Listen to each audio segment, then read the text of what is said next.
Hello hi friends मुझे जाइली कोणार्क जो आमको लाइट एंड साउंड शो देखा पाइलु से आमको 50 रुपीज़ गोटे हेडसेट मिलला गोटे रिमोट मिलला जो थी कि हिंदी इंग्लिश ओडिया तीनोटी चैनल थिला जो थी कि सही लैंग्वेज रे आमे ऑडियोटा सुनी पारिबु। तो चलନ୍ତୁ देखिबा। जोड़े में सूर्य प्रतीक है गति का, जीवन का, इसीलिए वो आराध्य है। आदिम सभ्यता स्वयं को उसी का अंश मानती आई है। ईसा की 9वीं सदी में केसरी रियासत के महाराजा पुरंदर केसरी सूर्य के परम उपासक थे। उन्होंने कोणार्क जनपद में पहला सूर्य मंदिर बनवाया।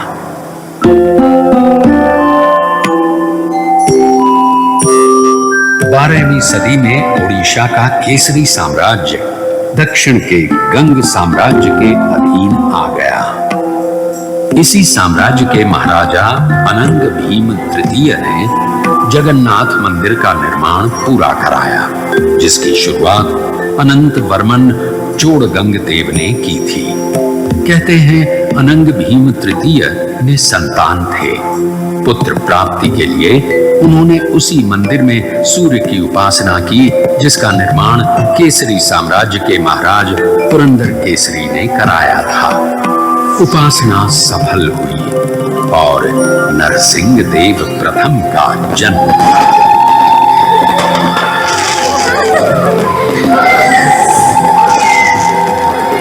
नरसिंह देव, जिनका शासनकाल 1238 से 1264 तक रहा, उनमें अपने पिता अनंग भीम के तमाम गुण थे। नरसिंह देव के पिता अनंग भीम ने 1211 से 1238 तक उड़ीसा पर राज किया। ये काल उड़ीसा की गौरव गाथा का काल था, स्वर्ण युग था।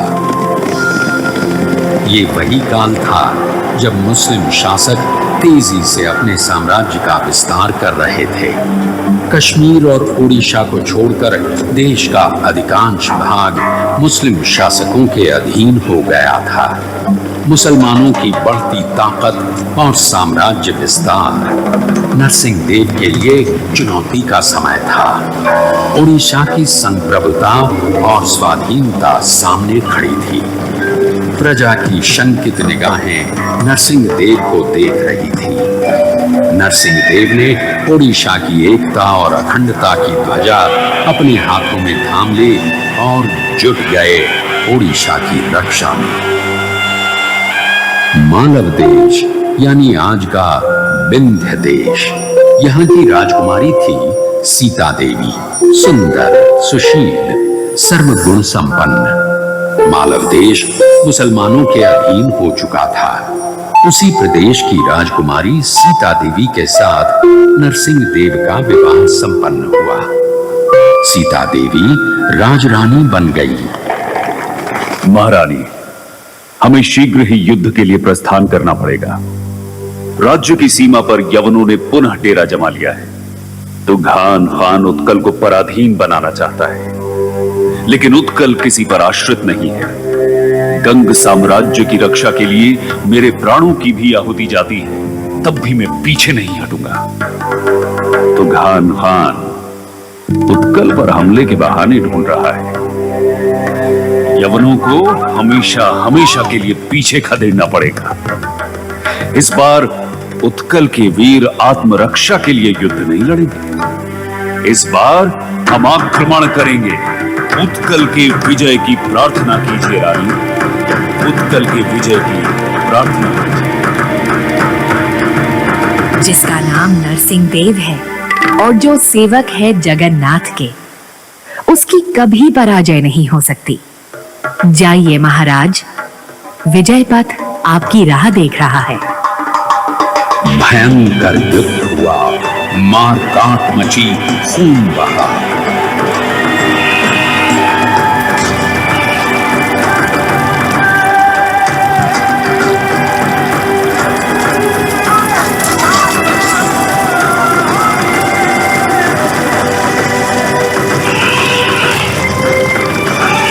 नरसिंह देव की वीरता और बाइक वीरों के युद्ध कौशल के आगे तुगान खान की पराजय निश्चित थी। तुगान खान का सेनापति करीमुद्दीन लागरी मारा गया। ओडिशा अगले 300 से भी अधिक वर्षों के लिए स्वतंत्र हो गया था। सन 1568 में अकबर के काल से पहले तक उसे पूरी तरह कभी पराधीन नहीं बनाया जा सका। लखनऊ की विजय उत्सव और उल्लास लेकर आई, लेकिन नरसिंह देव का मन विचलित था। अशांत नरसिंह देव की बेचैनी उनकी पत्नी सीता देवी को चिंतित कर रही थी। विजय की माला गले में धारण करने वाले महाराज, अब तो प्रदेश पहले की अपेक्षा अधिक शांत है। आपका यश आपके आगे चलता है, फिर भी आप चिंतित हैं। सूर्यमुख कलांत क्यों है महाराज? देवी, मैं युद्ध लड़ रहा हूं मातृभूमि की रक्षा के लिए, उसकी स्वाधीनता को बनाए रखने के लिए, लेकिन मन अशांत है। युद्ध लड़ना और राष्ट्र को संरक्षित रखना मात्र यही राजधर्म है। युद्ध लड़कर भूमि को तो सुरक्षित रखा जा सकता है, लेकिन उसकी पहचान, उसकी परंपरा, उसकी संस्कृति को सुरक्षित नहीं रखा जा सकता। संस्कृति की रक्षा भी तो राजधर्म ही है। उसके बिना ये राज्य, उसकी भूखंड और उसकी सीमा का अर्थ ही क्या रह जाता है? महाराज, केसरी वंश के राजा पुरंदर ने एक छोटा सा सूर्य मंदिर बनवाया था। आपके पूर्वज भी वही पूजा अर्चना करते आए हैं। कोणार्क के उसी सूर्य मंदिर में आपकी माता ने भी पुत्र प्राप्ति के लिए उपासना की और आपका जन्म हुआ। आज वो मंदिर जीर्ण अवस्था में पड़ा हुआ है महाराज। आपकी माता ने वहां भव्य मंदिर बनवाने की कामना की थी।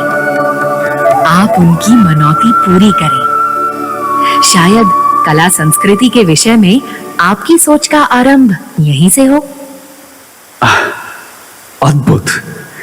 इससे सुंदर और क्या हो सकता है देवी? शीघ्र ही निर्माण कार्य शुरू करना होगा।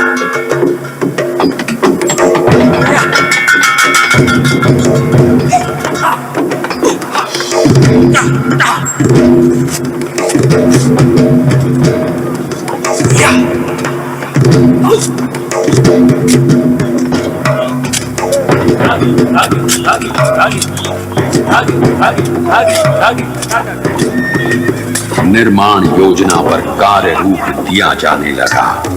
मंत्रियों और शिल्पियों के साथ सलाह मशवरा शुरू हो गया। ओडिशा के वास्तुकार मंदिर निर्माण में सिद्ध थे। ईसा की 7वीं सदी से अब तक ओडिशा के शिल्पी उम्दा भवनों और मंदिरों का निर्माण करते आए थे। ओडिशा के अलग अलग प्रांतों से कारीगर बुलाए जाने लगे। मंत्री शिवेई सामंतरा महापात्रा को योजना का कार्यभार सौंप दिया गया।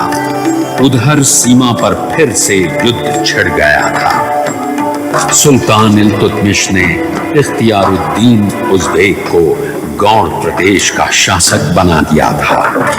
एक तरफ कोणार्क में मंदिर निर्माण का कार्य चल रहा था, दूसरी तरफ सीमा पर युद्ध। नरसिंह देव ने बांकुड़ा और हुगली के इलाके जीत लिए। कोणार्क का सूर्य मंदिर नरसिंह देव की विजय का प्रतीक बन गया।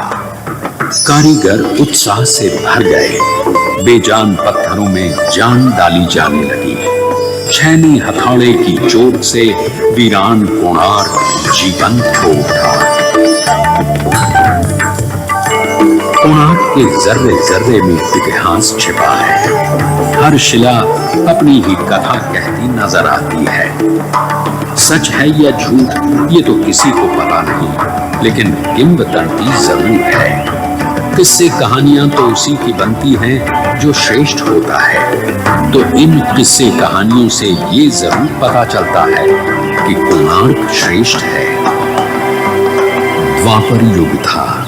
श्री कृष्ण की 8 पटरानियों में से जामवंती के गर्भ से जन्मे सांब। सांब रूपवान थे, अपने रूप पर उन्हें गर्व भी था। एक दिन ब्रह्मर्षि नारद पधारे।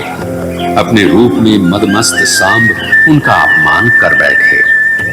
पृष्ठ नारद ने कृष्ण से ये कह दिया कि तुम्हारा पुत्र सांब गोपांगनाओं के साथ प्रणय क्रीड़ा में लीन है।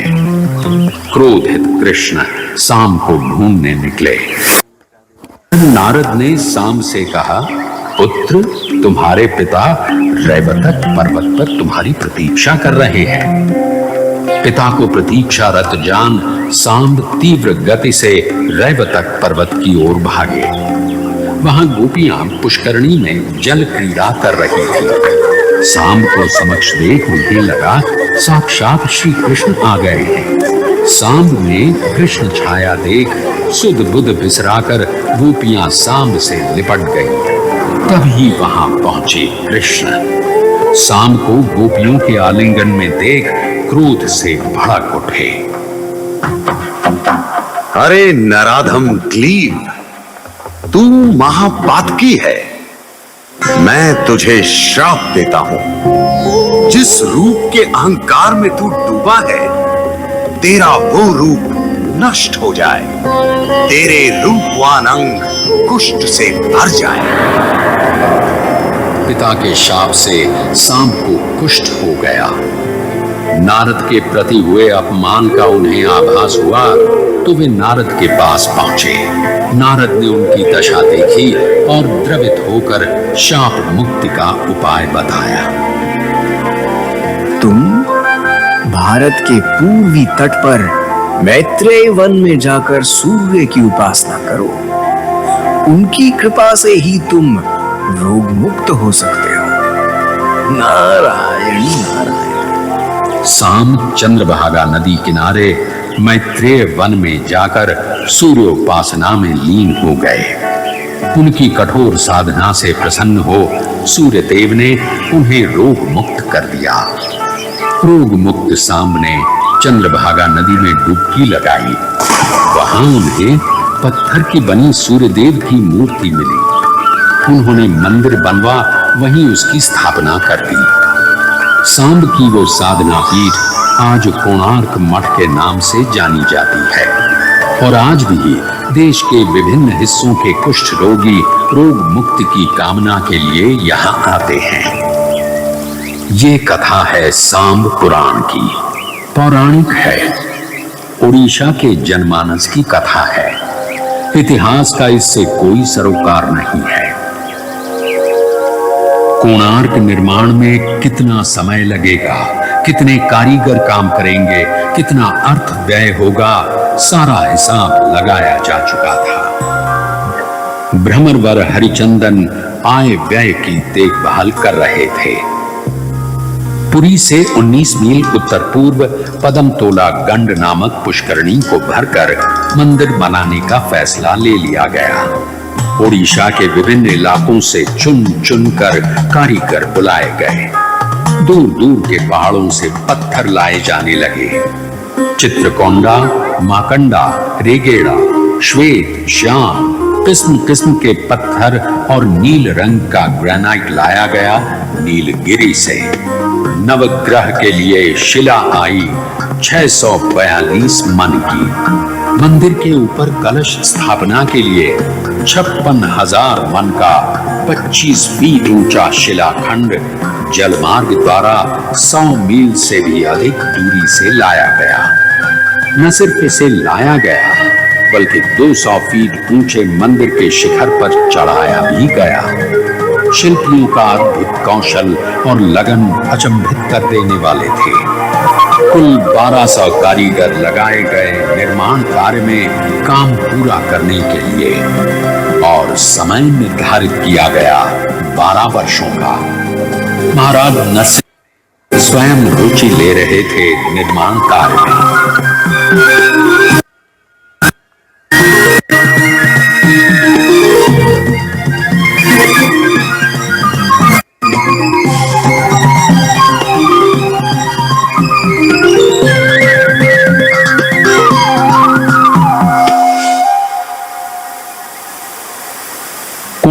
मंदिर की योजना और निर्माण प्राचीन वास्तुशास्त्र शिल्प सारिणी के आधार पर किया गया था। इसकी निर्माण योजना को देखें तो ये लगभग वैसा ही है जैसे भुवनेश्वर का यमेश्वर मंदिर। मूल रूप से 2 हिस्सों में बंटा हुआ, पहला विमान तथा दूसरा जगमोहन। विमान लगभग चौकोर होता है, कोणार्क ठीक इसी रूप में बना है। केंद्रीय मंदिर रथ की आकृति में बना है। सूरज के 7 घोड़ों द्वारा खींचे जा रहे विमान और जगमोहन दोनों एक ही पीठ पर संयुक्त रूप से बने हुए रथ का सा आभास पैदा करते हैं। सूर्य रथ में 24 पहिए हैं और 7 दिनों के प्रतीक देते 7 घोड़े रथ को खींचते नजर आते हैं। पूर्व की ओर कुछ हटकर नाट्य मंदिर बना है। मुख्यशाला और नाट्य मंदिर के बीच में अरुण स्तंभ था। मुख्य मंदिर के दक्षिण पूर्व सूर्य शक्ति देवी का मंदिर है। दक्षिण पूर्व में ही कुछ दूरी पर भोग निर्माण के लिए रसोई घर बना है। सामने दोनों ओर अन्य छोटे छोटे मंदिर बने हुए हैं। केंद्रीय मंदिर और अन्य मंदिरों को घेरे प्राचीर बनी है।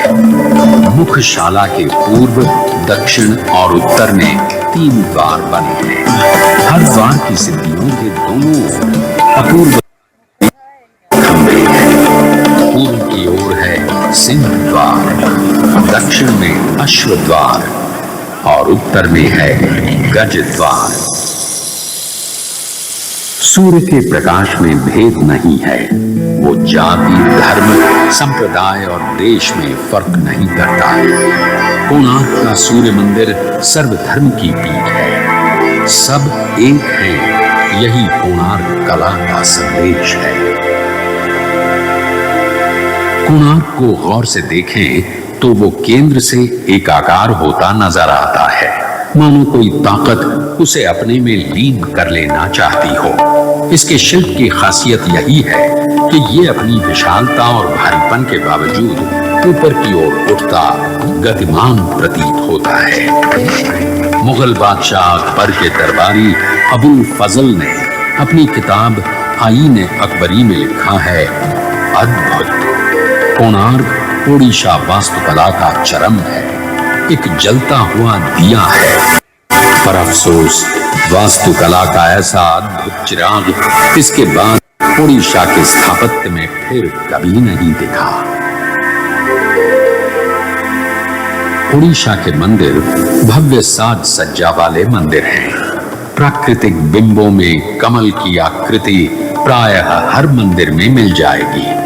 कमल जहां एक तरफ सूर्य को बिंबित करता है, वहीं वो प्रतीक ज्ञान का, परम ज्ञान का, पत्ते और डालियों से की गई सजावट भी प्रायः सभी मंदिरों की सज्जा का अंग है। ये डालियां बिना फूलों वाली हों तो गेंदा डाली, पक्षी बैठे हों तो हंसा डाली। अगर डालियां आप रूप लिए हों तो फांसी लता के नाम से पुकारी जाती है। कोणार्क के पहिए और चक्र की सज्जा में भी इसका प्रयोग देखने को मिलता है। उड़ीसा में मंदिरों के दरवाजों पर जबरदस्त नक्काशी देखने को मिलती है। कोणार्क मंदिर के प्रवेश द्वार पर जो झांकी उकेरी गई है वो है मनुष्य कौल की, जिसमें मानव आकृति अलग अलग भाव भंगिमाओं में द्वार के दोनों ओर लताओं का सहारा लिए झूलती दिखाई गई है। साथ ही कई डालियां जो मानव आकृतियां लिए उन्हें भी किया गया है। कोणार्क मंदिर के प्रवेश द्वार पर एक और खास आकृति उकेरी नजर आती है।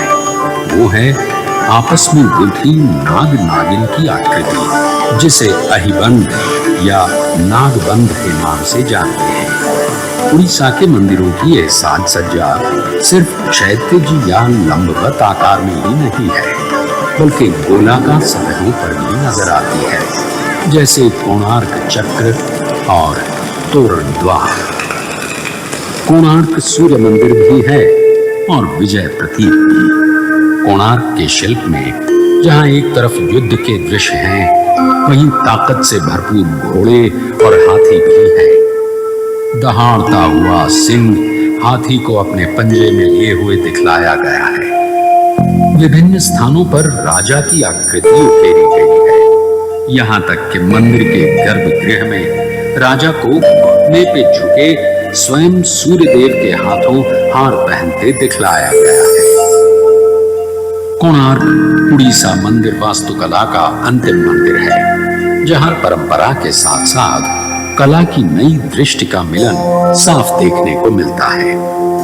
वास्तुकला के परंपरागत विषयों और बिंबों से हटकर नए विषय और प्रतीक परंपरा को आगे ले जाते नजर आते हैं।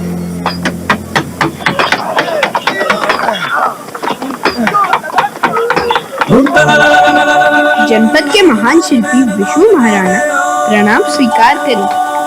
जन्म लेने के बाद जब से मैंने होश संभाला, तब से मेरी आंखें आपको ही ढूंढती रही। आपकी शिल्प कला के बारे में सुन सुनकर मैं पत्थरों को काटना, उन्हें आकार देना सीख गया। आप मेरे आदर्श हैं, आप ही मेरे गुरु हैं।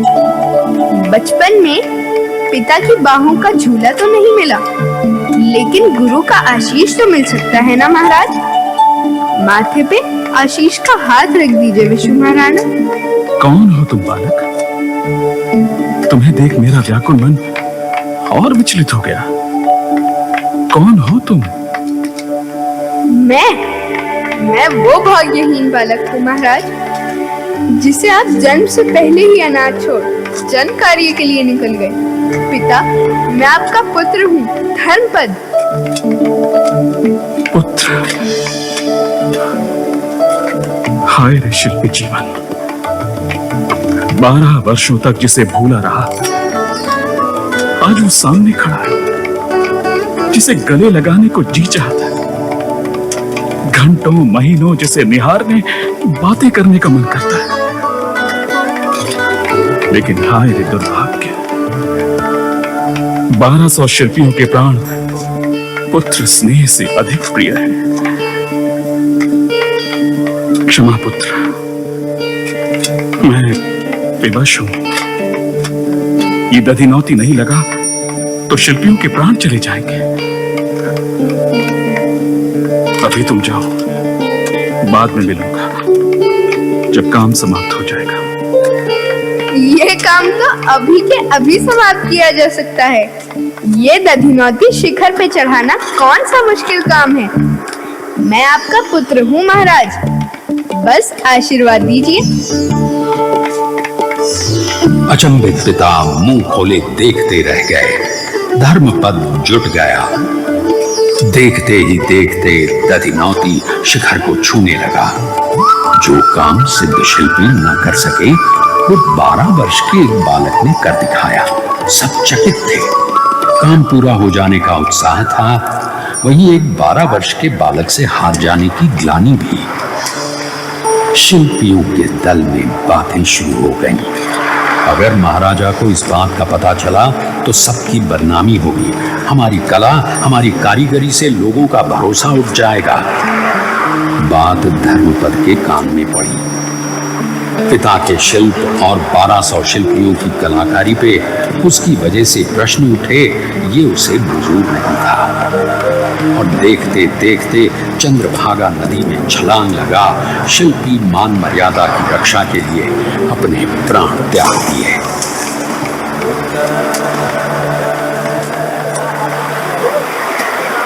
ये किस्सा है या सच पता नहीं, लेकिन शिल्पी का शिल्प के प्रति सम्मान और आस्था को अवश्य दिखलाता है।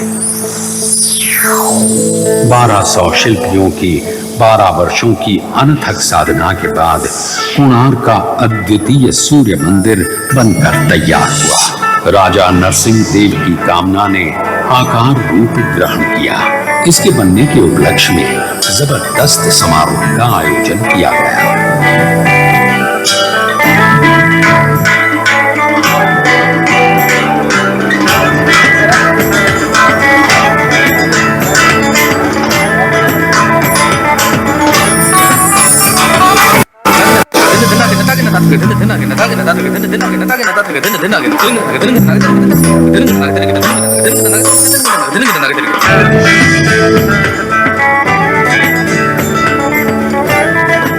दूर दूर से अपार जनसमूह समारोह में भागीदारी के लिए उमड़ पड़ा।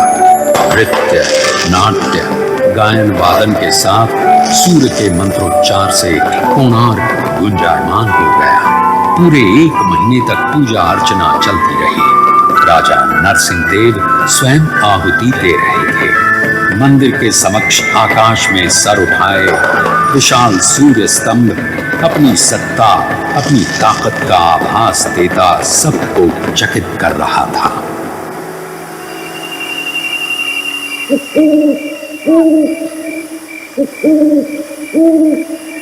13वीं शताब्दी के मध्य में बना हिंदू वास्तुकला का ये नायाब नमूना कैसे और कब अपनी चमक खो बैठा, एक बियाबान जंगल में दब गया, इसकी ठीक ठीक जानकारी नहीं मिलती है।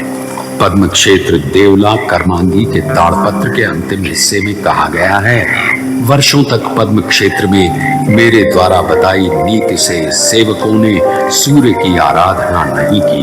परिणाम स्वरूप सूर्य देव इस मंदिर को छोड़ चले गए। हालांकि ये बात कब लिखी गई इसकी जानकारी नहीं मिलती, इसलिए इसे भी साक्ष्य रूप में नहीं माना जा सकता। कोणार्क में घूमते गाइड आपको अक्सर बताएंगे कि इसके विध्वंस की वजह और कुछ नहीं बल्कि महान नाविक क्रिस्टोफर कोलंबस की कारस्तानी थी। प्रचलित है कि मुख्यशाला के ऊपर एक विशाल चुंबक स्थापित था, जिसका चुंबकीय क्षेत्र इतना अधिक शक्तिशाली था कि वो सुदूर समुद्र में नौ संचालन में बाधा उत्पन्न करता था। कोलंबस जैसे महान नाविक को ये भला कैसे रास आता, सो उसने इसे उखाड़ फेंकवाया। कहते हैं कि चुंबक के हटते ही मुख्यशाला चरमरा के गिर पड़ी।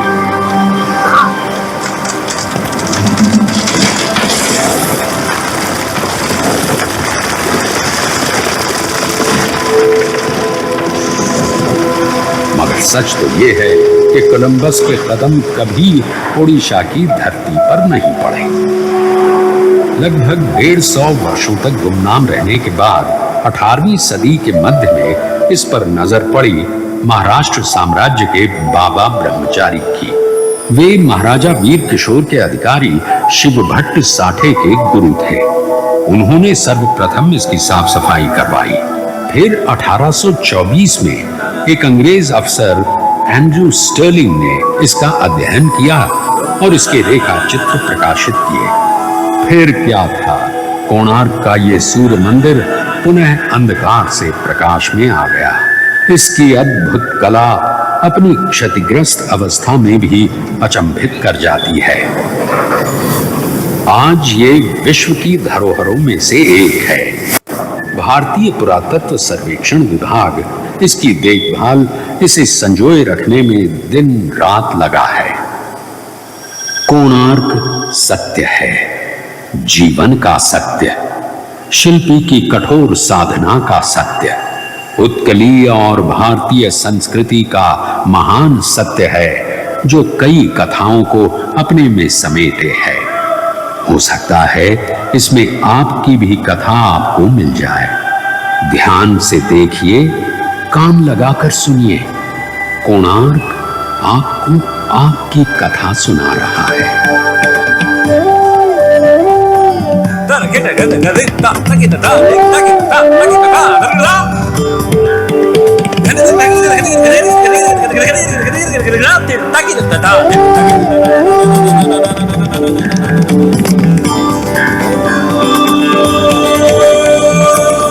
है वो रात है वही वायु है, आकाश है वही वो जल है, जलवायु है जल जल के चंदा है।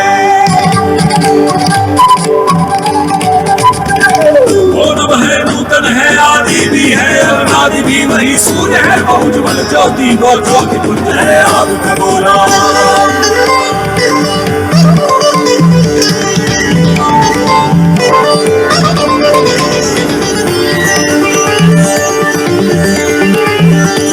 वो चले आ रहे हैं